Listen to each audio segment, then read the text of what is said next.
Dalam video kali ini, kita akan belajar setup data Akhirat Online dari 0 sampai siap pakai menggunakan settingan standar Akhirat Online. Kita akan input data stok barang, piutang pelanggan, hutang vendor, hingga fixed asset secara satu persatu. Jika teman-teman ingin tahu cara mengimpor data sekaligus dari Excel ke Akhirat Online, silakan tonton video itu ya. Kabar baiknya, bagi teman-teman yang ingin trial Akhirat Online secara gratis, bisa mengikuti cara ini tanpa bayar apapun dan tanpa batasan fitur apapun. Baik, sekarang kita langsung aja ke tutorial setup data usaha Akhirat Online. Agar bisa mendapatkan percobaan gratis untuk praktek, pastikan teman-teman mendaftarkan Akhirat Online melalui link yang ada di deskripsi. Kita klik linknya. Setelah tampilan seperti ini, teman-teman silakan isi nama teman-teman di sini, lalu teman-teman bisa isi emailnya. Untuk nomor handphone, teman-teman bisa kosongkan. Untuk password harus mengandung kombinasi huruf besar, lalu ada huruf kecilnya, lalu di sini ada angka dan karakter khusus. Di sini A pakai huruf besar, lalu lainnya huruf kecil, lalu ada angka 1, lalu karakter khususnya ini @ Oke, selanjutnya kita klik daftar. Jika muncul ini, kita klik lanjutkan. Silakan baca semua ketentuan yang ada di sini. Jika sudah, klik setuju. Ini ada verifikasi 2 langkah, di sini kita klik nanti saja. Setelah kita klik daftar, maka teman-teman akan mendapatkan email verifikasi pendaftaran akun Akhirat ID. Teman-teman klik. Setelah teman-teman klik, tampilannya akan seperti ini. Silakan teman-teman klik link verifikasi. Setelah teman-teman klik link verifikasi, lalu verifikasi berhasil, teman-teman klik kembali ke Akhirat Online. Maka akan tampil seperti ini. Selanjutnya teman-teman tinggal klik buat data usaha. Teman-teman silakan klik Akhirat Online, lalu klik selanjutnya. Di sini kita isi untuk nama perusahaan kita. Lalu untuk kategori usaha, di sini ada beberapa pilihan. Sebagai contoh di sini saya pilih distributor. Lalu untuk nama usaha kita samakan juga dengan nama perusahaan.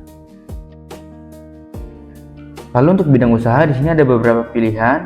Teman-teman bisa sesuaikan dengan perusahaan teman-teman. Sebagai contoh di sini saya pilih yang others. Lalu kita klik buat data usaha. Kita pilih yang ini. Di sini tanggal mulai data bisa teman-teman sesuaikan. Sebagai contoh di sini saya ganti tanggal 31/12/2025. Lalu kita klik bebas saja. Untuk mata uang dasar di sini saya pilih Indonesia Rupiah. Untuk metode perhitungan HPP atau COGS di sini saya pilih Vivo. Karena kita akan menggunakan chart of account bawaan Akhirat, maka kita centang aja di bagian ini yang buatkan daftar akun perkiraan secara otomatis. Lalu kita klik selesai. Oke, setelah tampilan seperti ini, yang di bagian berita ini kita klik tutup aja. Lalu untuk persiapan data usaha, di sini kita bisa centang di sini agar Akhirat tidak perlu menampilkan halaman ini lagi. Kita centang. Untuk langkah pertama, kita akan mengisi alamat perusahaan terlebih dahulu. Caranya kita pilih pengaturan, lalu preferensi, lalu kita ke bagian alamat yang ini. Kita isi alamat perusahaannya. Jika di perusahaan teman-teman ada transaksi yang menggunakan mata uang asing, kita bisa aktifkan untuk multi mata uangnya. Caranya kita ke bagian fitur yang ini, lalu pilih yang multi mata uang, kita checklist, lalu kita klik simpan. Untuk selanjutnya kita akan tambahkan mata uangnya. Caranya kita ke bagian modul perusahaan, lalu pilih yang mata uang ini. Nah, di sini teman-teman bisa cari untuk mata uang yang teman-teman gunakan. Di sini saya gunakan USD, saya pilih yang USD, lalu kita klik simpan. Setelah itu kita coba lihat di list hijau. Nah, di sini untuk IDR dan USD-nya sudah ada. Sekarang kita tutup untuk mata uangnya. Oke, sekarang kita coba buka chart of account-nya. Kita ke modul buku besar, lalu pilih akun perkiraan. Kita tutup data baru.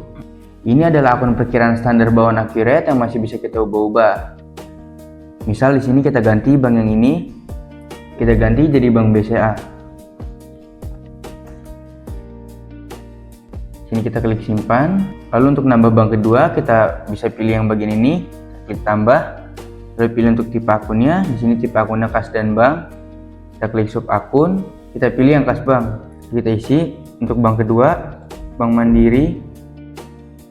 Lalu kita klik simpan. Lalu untuk yang ketiga, kita tambahkan satu bank lagi. Kita pilih kas dan bank. Lalu pilih sub akun. Kita cari yang kas bank. Kita bikin bank UOB USD. Lalu untuk mata uangnya ini kita rubah jadi USD. Kita klik simpan. Selanjutnya kita lihat list hijau apakah bank-bank yang tadi kita buat sudah ada. Nah, di sini ada Bank BCA, Bank Mandiri, dan Bank UOB USD sudah ada. Lalu untuk yang kas kecil kita ganti jadi Petty Cash. kita klik simpan. Untuk memasukkan saldo awal, kita klik akunnya. Contoh yang Bank BCA, kita klik, lalu kita ke bagian saldo yang ini. Lalu untuk pertanggalnya kita sesuaikan dengan tanggal mulai data. Kita pilih tanggal 31 Desember 2025. Untuk saldonya bisa teman-teman sesuaikan. Lalu kita klik simpan. Untuk yang mandiri juga kita bisa isi untuk saldo awalnya. Sama seperti yang tadi caranya, kita isi untuk nilainya. Lalu untuk pertanggalnya juga kita samakan, tanggal 31 Desember 2025. Lalu kita klik simpan. Lalu untuk yang bank UOB-nya kita sama juga, kita isi saldo awalnya. Nah, di sini untuk kursnya bisa teman-teman sesuaikan, isi 17.230. Lalu kita klik simpan. Selanjutnya kita isi saldo awal yang petty cash juga. Oke, selanjutnya di sini kita akan input saldo modal. Kita cari di sini modal. Nah, untuk modal saham ini kita ganti jadi modal Pak Heri. Lalu teman-teman ke bagian saldo yang ini. Nah, sini teman-teman isi untuk nilai modalnya. Saya isi 2 miliar. Lalu untuk tanggalnya kita sesuaikan dengan tanggal mulai data. Lalu kita klik simpan. Lalu kita tambahkan untuk modal yang kedua. Kita klik tambah. Di sini kita pilih tipe akunnya modal. Kita sub akun ke modal. Sekarang kita bikin modal Ibu Sari. Lalu kita ke bagian saldo yang ini. Kita isi 500 juta.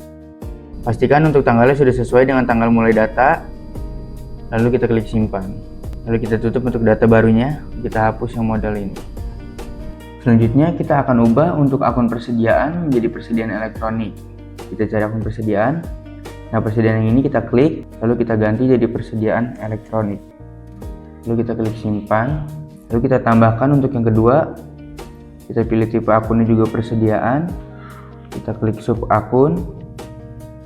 Kita cari yang persediaan yang ini, lalu kita tambahkan persediaan furniture, lalu kita klik simpan. Lalu kita klik data barunya, kita tutup. Selanjutnya kita akan buat akun penjualan. Nah, untuk bagian akun yang penjualan ini kita klik, kita ganti jadi penjualan elektronik. Lalu kita klik simpan. Kita bikin akun selanjutnya, penjualan furniture.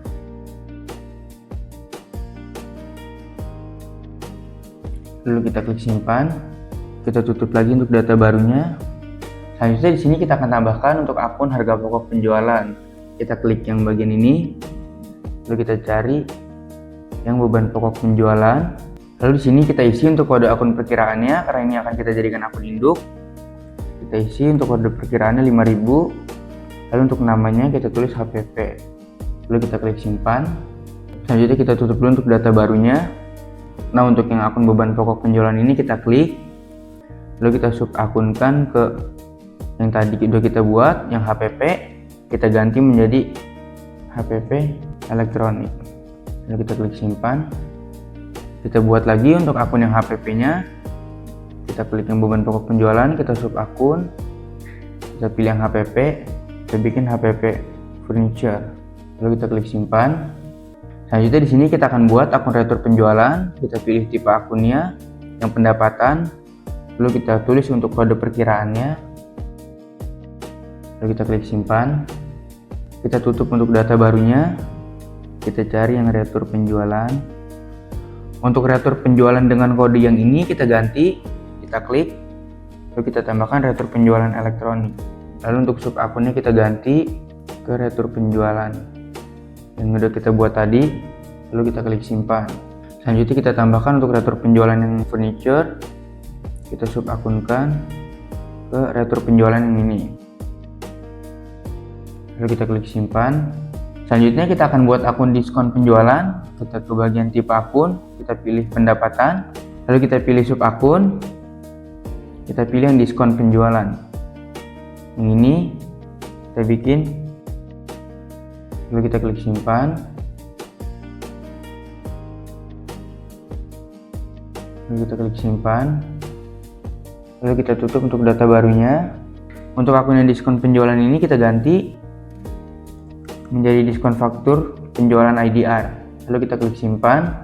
Sama halnya seperti yang ini juga, diskon penjualan USD kita ganti jadi diskon faktur penjualan USD, lalu kita klik simpan. Selanjutnya kita akan atur preferensi akun perkiraan. Kita ke bagian pengaturan, lalu preferensi, lalu kita ke bagian yang akun perkiraan ini.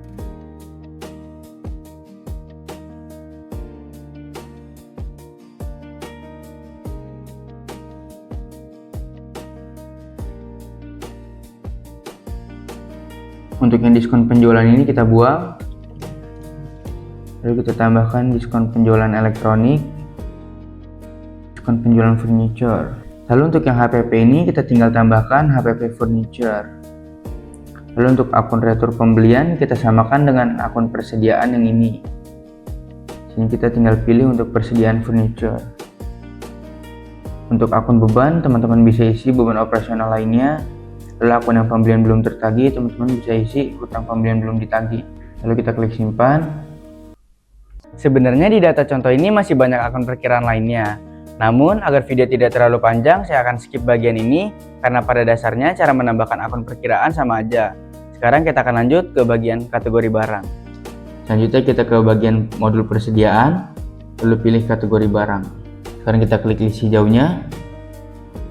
Oke, untuk kategori barang di sini baru ada yang umum. Untuk yang umum di sini kita ganti jadi kategori elektronik. Sekarang kita ke bagian yang akun ini. Untuk yang akun ini teman-teman bisa ganti jadi persediaan elektronik, penjualan elektronik, retur penjualan elektronik, diskon penjualan di sini kita ganti jadi diskon penjualan elektronik. Lalu HPP elektronik dan retur pembelian diisi dengan persediaan elektronik. Lalu kita klik simpan. Untuk yang kedua di sini kita tambahkan kategori furniture. Lalu kita ke bagian akun yang ini. Lalu akun persediaannya di sini kita ganti jadi persediaan furniture.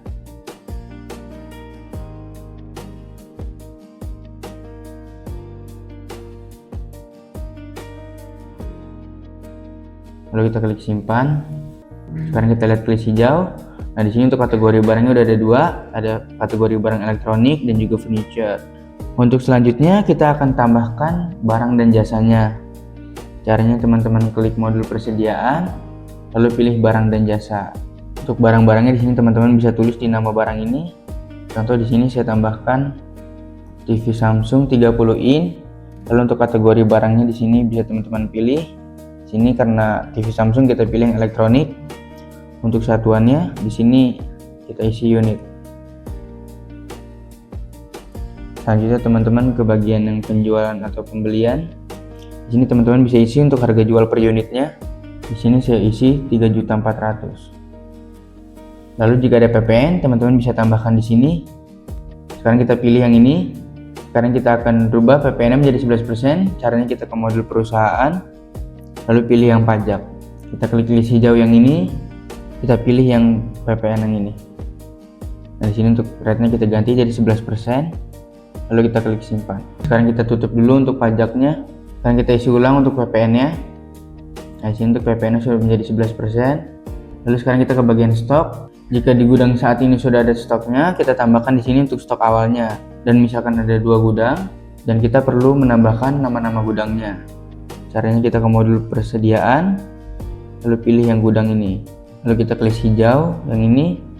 Nah, di sini untuk nama gudangnya kita ada gudang belakang dan toko. Karena di sini gudang utama tidak kita pakai, kita ganti aja menjadi gudang belakang. Lalu kita klik simpan. Lalu kita tambahkan untuk yang toko. Lalu kita klik simpan. Sekarang kita coba cek di list hijau. Nah, di sini untuk gudang belakang dan toko sudah ada. Sekarang kita tutup dulu untuk tab gudangnya. Kita klik tambah yang ini untuk menambahkan stok awal. Di sini kuantitasnya diisi. Misal saya isi untuk kuantitas saldo awalnya ada 5 unit.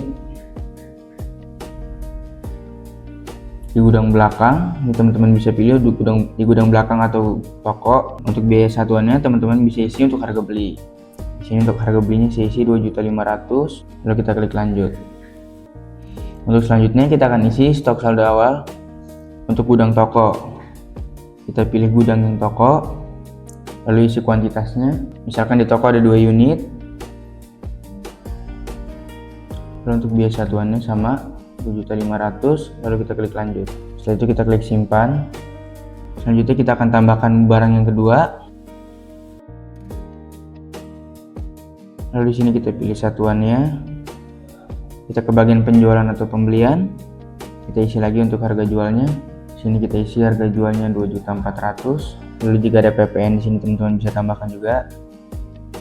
Sekarang kita ke bagian pengisian saldo stok awal.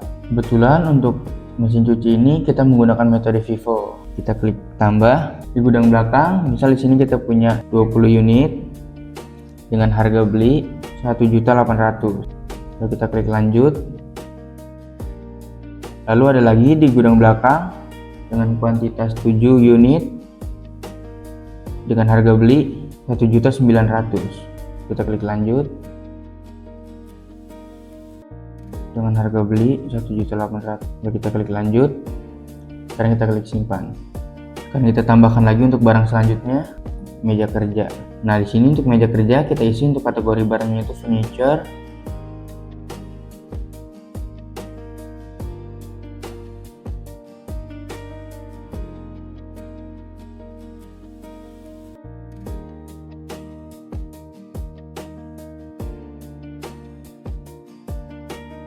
Untuk barang selanjutnya kita tambahkan kursi kerja.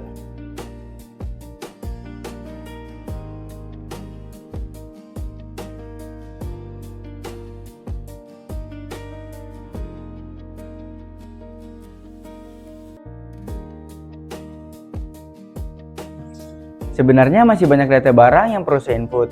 Namun, agar video ini tidak terlalu panjang, saya akan skip bagian ini. Karena pada dasarnya cara menambahkan barang sama aja. Sekarang kita akan coba tambahkan untuk data pemasoknya. Kita tutup dulu untuk barang dan jasa dan kategori barang. Di sini kita ke modul pembelian, lalu pilih yang pemasok. Sekarang kita tambahkan untuk pemasok umum. Lalu di sini kategorinya kita pilih kategori umum. Lalu sekarang kita ke bagian pajak yang ini, khusus untuk pemasok umum. Tipe ID pajaknya di sini teman-teman pilih NIK. Untuk nomor wajib pajaknya di sini teman-teman isi 00 aja sebanyak 16 kali. Setelah itu kita klik simpan. Sekarang kita ke bagian umum yang ini. Kita tambahkan untuk pemasok selanjutnya PT Surya Abadi. Untuk kategorinya di sini kita pilih kategori umum. Sekarang kita isi untuk alamatnya. Sekarang kita ke bagian kontak yang ini. Kita tambahkan untuk kontaknya. Misal di sini untuk nama sapaannya Bapak, isi Bapak Rehan. Lalu kita isi untuk emailnya. Kita isi juga untuk nomor handphonenya. Setelah itu kita klik simpan. Jika kita memiliki hutang faktur ke Surya Abadi ini, sekarang kita ke bagian pajak yang ini. Di sini untuk tipe ID pajaknya teman-teman bisa pilih NPWP. Untuk nomor wajib pajaknya di sini teman-teman bisa isi untuk nomor NPWP PT Surya Abadi. Di sini kita isi aja sebagai contoh yang ini.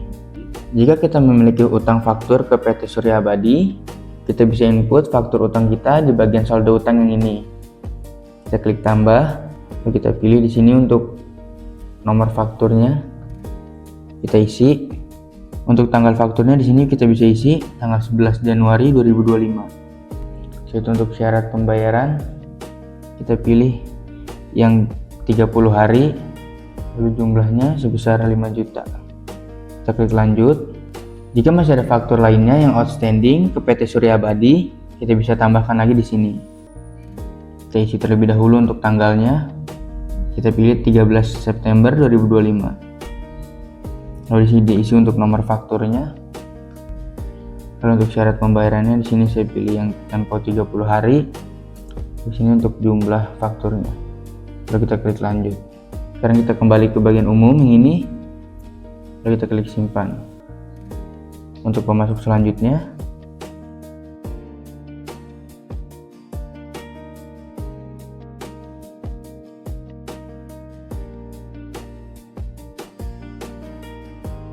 untuk email di sini bisa teman-teman kosongkan. Sekarang kita lanjut ke nomor handphone.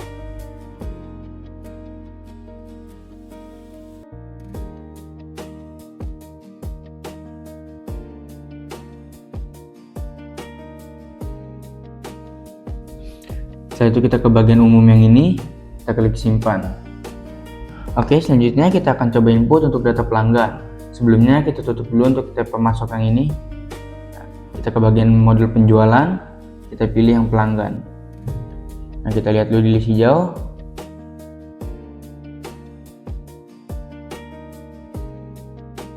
Selanjutnya kita isi untuk alamatnya. Sekarang kita ke bagian kontak yang ini, kita tambahkan kontaknya.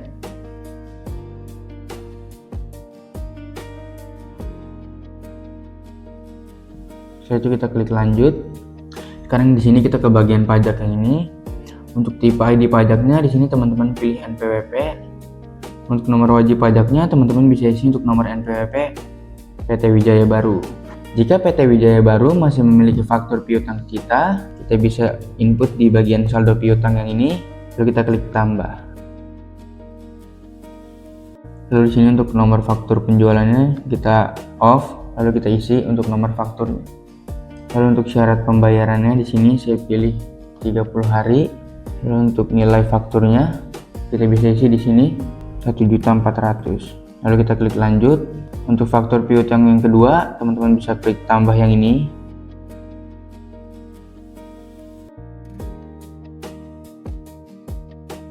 Kita klik lanjut. Setelah itu kita ke bagian umum yang ini, kita klik simpan. Sekarang kita coba lihat di list hijau yang ini. Nah, di sini untuk data pelanggannya sudah ada. Sekarang kita tutup untuk data pelanggannya. Selanjutnya kita akan tambahkan untuk data aset tetapnya. Sebelumnya kita tambahkan untuk kategorinya terlebih dahulu. Kita ke bagian aset tetap, lalu pilih kategori aset. Kita lihat di list hijau yang ini. Nah, di sini untuk kategori asetnya belum ada. Kita tambahkan, klik yang ini, lalu kita klik simpan. Setelah itu untuk kategori yang kedua, kita tambahkan inventaris kantor. Lalu kita klik simpan. Untuk kategori yang ketiga, kita tambahkan peralatan. Kita klik simpan. Lalu untuk yang keempat, kita tambahkan tanah. Kita klik simpan. Sekarang kita tutup untuk kategori asetnya. Sekarang kita coba tambahkan untuk data aset tetapnya. Kita ke bagian aset tetap yang ini, lalu pilih aset tetap. Di sini bisa teman-teman isi untuk data fix asetnya. Di sini untuk yang pertama kita isi Kijang Innova Zenix. Untuk tanggal beli dan tanggal pakai bisa teman-teman samakan aja. Misalkan di sini saya isi tanggal 1 Februari 2025. Setelah itu untuk selanjutnya metode penyusutannya di sini kita pilih metode garis lurus. Untuk akun asetnya di sini kita pilih yang kendaraan, lalu kita pilih untuk akun akumulasi penyusutannya, akumulasi penyusutan kendaraan. Lalu akun beban penyusutannya kita pilih beban penyusutan kendaraan. Lalu kuantitasnya 1, untuk umur asetnya kita isi 4 tahun. Untuk nilai sisa adalah nilai yang tidak ingin disusutkan. Di sini saya isi 200 juta. Di sini kita isi untuk kategori asetnya. Saya pilih yang kendaraan, yaitu yang pajaknya kita bisa checklist. Kita pilih kategori pajaknya. Saya pilih yang golongan 1 garis lurus. Lalu setelah itu kita ke bagian yang akun pengeluaran. Untuk jumlah kita isi dengan harga mobilnya, bukan diisi nilai buku saat ini. Di sini saya isi 800 juta. Lalu kita klik lanjut. Setelah itu kita ke bagian yang informasi umum, kita klik simpan. Selanjutnya kita tambahkan untuk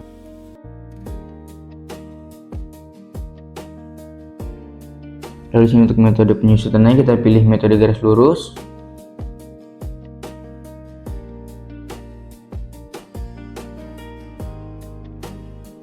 Sekarang kita ke bagian yang akun pengeluaran, kita cari ekuitas saldo awal. Untuk harganya di sini kita tulis. Setelah itu kita klik lanjut. Kita ke bagian informasi umum, kita klik simpan.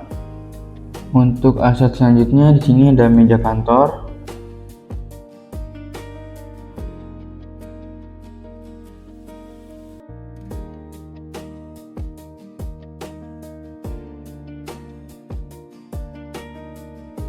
Untuk umur asetnya di sini saya isi 4 tahun.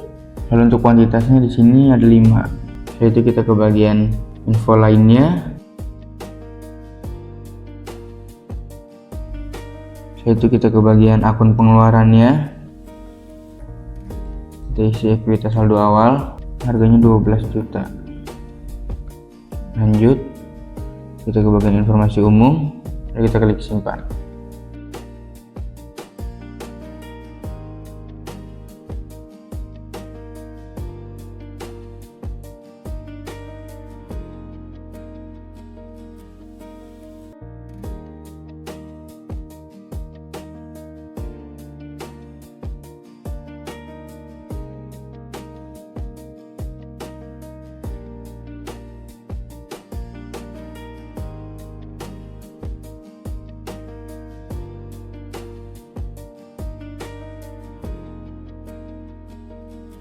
Selanjutnya kita akan coba tambahkan untuk aset tanah. Tulis tanah. Untuk aset tanah di sini kita tambahkan tanah di Jalan Bambu Apus. Lalu teman-teman isi untuk tanggalnya. Lalu untuk metode penyusutannya di sini kita pilih tidak terdepresiasi. Lalu pilih akun asetnya. Kita pilih yang tanah. Lalu kuantitasnya 1. Sekarang kita ke bagian info lainnya. Kategori aset kita pilih yang tanah. Pajak kita klik ya. Kita pilih yang tidak disusutkan. Lalu kita ke bagian akun pengeluaran. Kita pilih ekuitas saldo awal. Untuk jumlahnya di sini saya tulis 700 juta. Kita klik lanjut. Kita ke bagian informasi umum. Lalu kita klik simpan. Setelah selesai menginput semua aset tetap, kita wajib melakukan proses akhir bulan untuk menyusutkan aktiva tetap yang sudah kita daftarkan. Caranya kita ke modul perusahaan, lalu pilih yang proses akhir bulan. Untuk bulan sini kita pilih bulan saldo awal, kita pilih bulan Desember tahun 2025. Lalu kita klik simpan. Sekarang kita tutup untuk tab-tab yang ini. Kita coba lihat untuk laporan neracanya. Kita lihat di daftar laporan, lalu kita pilih yang neraca indeks kontrol, lalu kita tampilkan. Nah, ini adalah neraca awal kita. Untuk aset tetapnya sudah disusutkan otomatis, dan di sini ada akumulasi penyusutannya. Sekarang kita akan simulasi cara input transaksi di Accurate Online, mulai dari pembelian, penjualan, hingga pencatatan biaya operasional. Sekarang kita akan mulai dari pencatatan pembelian barang. Caranya teman-teman ke modul pembelian. Di sini untuk alur pembeliannya mulai dari pesanan pembelian, penerimaan barang, uang muka pembelian, faktur pembelian, pembayaran pembelian, hingga ada retur pembelian. Sebenarnya ada satu siklus lagi, yaitu permintaan pembelian. Itu adanya di modul persediaan. Lalu yang ini permintaan barang. Sekarang kita kembali ke modul pembelian. Siklus ini sebenarnya tidak wajib diikuti, sesuai perusahaan teman-teman aja. Misalkan langsung dari faktur pembelian juga bisa. Namun dari simulasi ini kita coba dari pesanan pembelian terlebih dahulu. Oke, sekarang kita coba untuk buat PO-nya. Kita klik yang ini, lalu kita isi untuk nama pemasoknya. Sebagai contoh di sini saya pilih yang PT Surya Abadi. Lalu di sini teman-teman bisa sesuaikan untuk tanggalnya. Nah, di sini untuk menambahkan barang-barang yang ingin teman-teman beli. Bagi contoh saya beli kursi kerja, di sini untuk berapa unit, misal saya beli 10 unit. Lalu kita klik lanjut. Lalu untuk barang yang kedua, saya beli meja kerja sebanyak 5 unit. Lalu kita klik lanjut. Untuk barang yang ketiga, saya beli TV Samsung 1 unit. Kita klik lanjut. Untuk selanjutnya teman-teman ke bagian info lainnya untuk mengisi alamat perusahaan teman-teman, klik yang ini aja. Lalu untuk syarat pembayarannya di sini kita bisa sesuaikan. Ada bisa setting manual, tempo 15 hari, 30 hari, 45 hari dan sebagainya. Sebagai contoh di sini saya pilih jatuh tempo 30 hari. Kita sudah diisi untuk alamat dan syarat pembayarannya, kita balik lagi ke rincian barang. Kita bisa cetak PO-nya. Nah, ini hasil dari cetakan PO-nya. Di sini ada nama pemasoknya, lalu ada nomor PO-nya, tanggal PO dan tanggal kirim. Lalu di sini ada barang-barang yang teman-teman mau beli. Ada PPN-nya juga. Dan ada syarat ketentuan di sini. Lalu kita bisa klik tutup. Ini kita tutup terlebih dahulu untuk PO-nya. Jika supplier mengirim barang, kita input di penerimaan barang. Ada ke modul pembelian, lalu pilih yang penerimaan barang. Kita pilih terima dari pemasok yang tadi, PT Surya Abadi. Ini diisi dengan nomor surat jalan yang dikirim oleh supplier. Lalu kita klik ambil di bagian sini, kita pilih yang pesanan. Kita klik yang ini. Nah, untuk PO-nya udah ada di sini. Barang-barangnya ada kursi kerja 10 unit, lalu ada meja kerja dan TV Samsung. Lalu kita klik lanjut. Namun jika barang-barang yang dikirim tidak sesuai PO, contoh di sini meja kerja teman-teman hanya menerima 4 unit, teman-teman tinggal tulis di sini 4 unit. Lalu kita klik lanjut. Lalu di sini kita bisa simpan. Default akun selisih pembelian belum tertagih, belum didefinisikan di preferensi bagian pembelian penerimaan barang. Di sini kita klik edit, lalu kita klik pengaturan, preferensi, lalu kita ke bagian pembelian. Lalu kita pilih akun selisih pembelian belum tertagih, kita isi akunnya yang HPP lainnya, lalu kita klik simpan. Nah, yang ini coba kita simpan, kita tutup dulu untuk penerimaan barangnya. Selanjutnya, jika kita menerima tagihan dari vendor, kita bisa input di faktur pembelian. Kita ke modul pembelian, lalu pilih faktur pembelian. Di sini kita isi untuk nama pemasoknya, PT Surya Abadi, lalu kita klik ambil dari penerimaan. Kita klik yang ini. Nah, di sini sudah muncul untuk nomor penerimaan barangnya. Kita klik lanjut, lalu kita klik simpan. Oke, sekarang kita ke bagian info lainnya. Ini teman-teman bisa isi untuk nomor fakturnya. Ini bisa kita isi nomor faktur dari vendor. Kita ke bagian rincian barang, lalu kita klik simpan. Sekarang kita tutup kembali untuk faktur pembeliannya. Jika ingin melihat hutang dari supplier, kita bisa lihat di daftar laporan. Caranya kita klik yang ini, daftar laporan, lalu kita pilih yang hutang. Kita lihat di yang bagian faktur belum lunas, kita klik tampilkan. Nah, di sini ada beberapa nomor faktur. Contoh yang pertama ada PT Kencana Indah dengan nomor faktur sekian pada tanggal 17 Mei. Kita punya utang sebesar 1.100.000 dan utang-utang kita ke PT lainnya bisa kita lihat di sini. Sekarang kita coba tutup untuk daftar laporannya. Sekarang kita coba melakukan pembayaran pembelian. Caranya kita ke modul pembelian, pilih yang pembayaran pembelian. Sini kita pilih pembayaran kemana. Misal kita pilih ke PT Surya Abadi, lalu kita isi untuk banknya. Di sini saya pilih Bank Mandiri.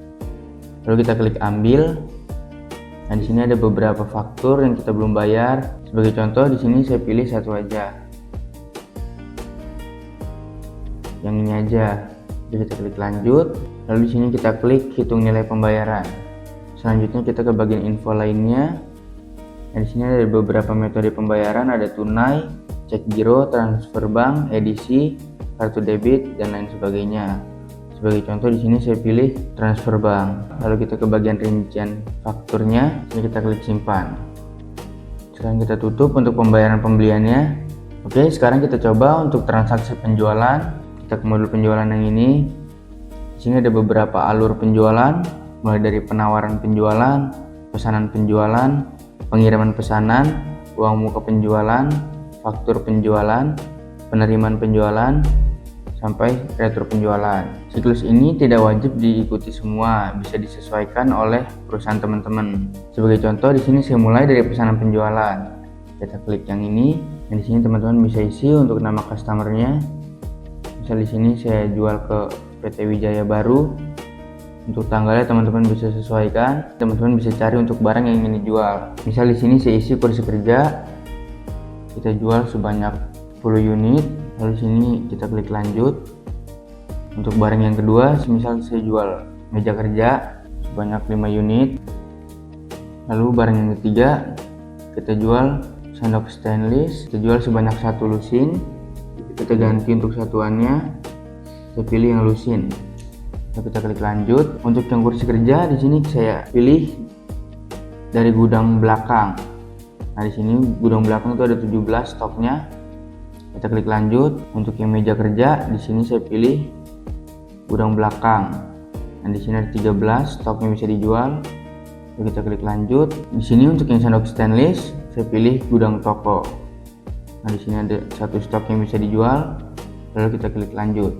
Setelah itu kita klik cetak. Nah, ini untuk cetakan dari pesanan penjualan. Di sini ada nama customernya, di sini ada informasi lainnya yang teman-teman bisa pelajari. Bisa juga ditambahkan untuk syarat ketentuannya, disesuaikan oleh kebutuhan teman-teman. Setelah itu kita klik tutup, kita tutup kembali untuk pesanan penjualannya. Jika kita ingin mengirim barang, kita juga bisa buat surat jalannya. Caranya kita ke modul penjualan, lalu kita pilih pengiriman pesanan. Di sini teman-teman bisa pilih dikirim ke PT Wijaya Baru. Untuk tanggal teman-teman bisa sesuaikan. Lalu di sini kita pilih ambil dari yang pesanan. Nah, di sini untuk sales ordernya sudah ada. Ada kursi kerja sebanyak 10 unit, meja kerja 5 unit, dan sendok stainless 1 lusin. Lalu kita klik lanjut. Setelah itu kita coba cetak untuk surat jalannya. Nah, ini contoh cetakan dari surat jalannya. Dan di surat jalan belum ada harga, hanya ada kuantitas. Lalu kita klik tutup. Kita tutup dulu untuk pengiriman pesanannya. Untuk menagih ke customer, kita bisa input di faktur penjualan. Caranya ke modul penjualan, kita pilih yang faktur penjualan. Nah, di sini teman-teman bisa isi untuk nama customernya. Tadi kita isi yang PT Wijaya Baru. Nah, untuk tanggal juga teman-teman bisa sesuaikan. Di sini kita klik ambil dari pengiriman. Teman-teman klik yang ini. Nah, di sini sudah muncul untuk delivery ordernya. Lalu kita klik lanjut. Lalu kita cetak untuk invoice-nya. Berikut untuk cetakan dari invoice-nya. Ini masih bisa teman-teman rubah. Sebagai contoh bisa ditambahkan keterangan seperti ini. Lalu sekarang kita klik tutup dan accurate menjurnal setiap transaksi yang kita buat. Sebagai contoh untuk melihat jurnal dari faktur penjualan yang tadi, kita klik list hijau yang ini. Kita klik yang ini. Lalu kita lihat jurnalnya di bagian sini, lain-lain. Lalu pilih rincian jurnal. Jurnalnya ada piutang usaha sebesar sekian, lalu PP keluaran di kredit sebesar sekian, penjualan perabot rumah tangga sebesar sekian, penjualan furniture sebesar sekian, dan sebagainya. Lalu kita klik tutup. Sekarang kita tutup dulu untuk faktur penjualannya. Oke, sekarang kita coba input untuk pencatatan biaya operasionalnya. Caranya kita ke bagian modul kas dan bank, lalu pilih pembayaran. Setelah seperti ini, teman-teman bisa pilih untuk kas dan banknya. Sebagai contoh di sini saya pilih Bank Mandiri. Lalu di sini teman-teman bisa isi untuk bebannya. Sebagai contoh saya isi untuk beban listrik. Nah, di sini saya pilih contoh beban listrik, saya isi 1 juta. Lalu kita klik lanjut. Untuk tanggalnya bisa teman-teman sesuaikan. Lalu teman-teman bisa klik simpan. Lalu untuk pencatatan biaya yang kedua, kita pilih bank yang sama, Bank Mandiri. Lalu bebannya saya isi beban PAM. Lalu untuk nilainya teman-teman bisa sesuaikan. Kita klik lanjut, lalu kita simpan. Lalu untuk beban yang ketiga saya pilih dari Bank BCA. Lalu bebannya di sini saya pilih beban telekomunikasi. Untuk nilainya saya isi 500.000. Lanjut, saya klik simpan. Sekarang kita tutup untuk pembayarannya. Untuk melihat daftar piutang yang belum lunas, kita ke bagian daftar laporan. Kita pilih daftar laporan yang ini, lalu kita pilih yang bagian piutang. Di sini kita bisa lihat di faktur belum lunas, lalu kita tampilkan. Di sini ada beberapa perusahaan yang memiliki piutang ke kita. Contoh ada PT Sejahtera Mandiri dengan nomor faktur sekian pada tanggal sekian, mempunyai total sebesar 7.200.000. Lalu ada banyak lagi untuk piutang-piutangnya. Selain melihat laporan piutang, kita juga bisa melihat untuk laporan laba rugi. Kita klik hijau yang ini, lalu kita ke bagian keuangan. Kita bisa lihat untuk laba rugi standarnya. Lalu kita klik tampilkan. Ini adalah laporan laba ruginya. Di sini ada penjualan furniture sebesar sekian, lalu ada penjualan perabot rumah tangga sebesar sekian, lalu di sini ada HPP furniture dan HPP perabot rumah tangga. Di sini juga ada laporan beban operasional seperti beban listrik, beban PAM, beban telekomunikasi yang sudah tadi kita input. Lalu di bagian paling bawah sini ada laporan laba bersih yang terhitung secara otomatis. Selain laba rugi, kita juga bisa lihat laporan neraca. Caranya kita klik list hijau yang ini. Kita coba lihat laporan neraca indeks kontrol yang ini. Lalu kita tampilkan. Nah, di sini ada laporan kas banknya, ada Bank Mandiri, ada Bank BCA sebesar sekian. Lalu kita punya piutang usaha sebesar sekian. Di sini ada nilai persediaan elektronik, persediaan furniture, dan persediaan perabot rumah tangga, termasuk fixed asset juga di sini. Sekian video cara setup data Accurate dari awal hingga siap pakai sampai menjadi laporan keuangan lengkap. Jika teman-teman ingin menggunakan Accurate Online dengan sales yang fast respon dan promo yang menarik, silakan hubungi nomor telepon yang ada di deskripsi video ini ya. Terima kasih buat yang sudah nonton dari awal sampai akhir. Sampai jumpa di video berikutnya.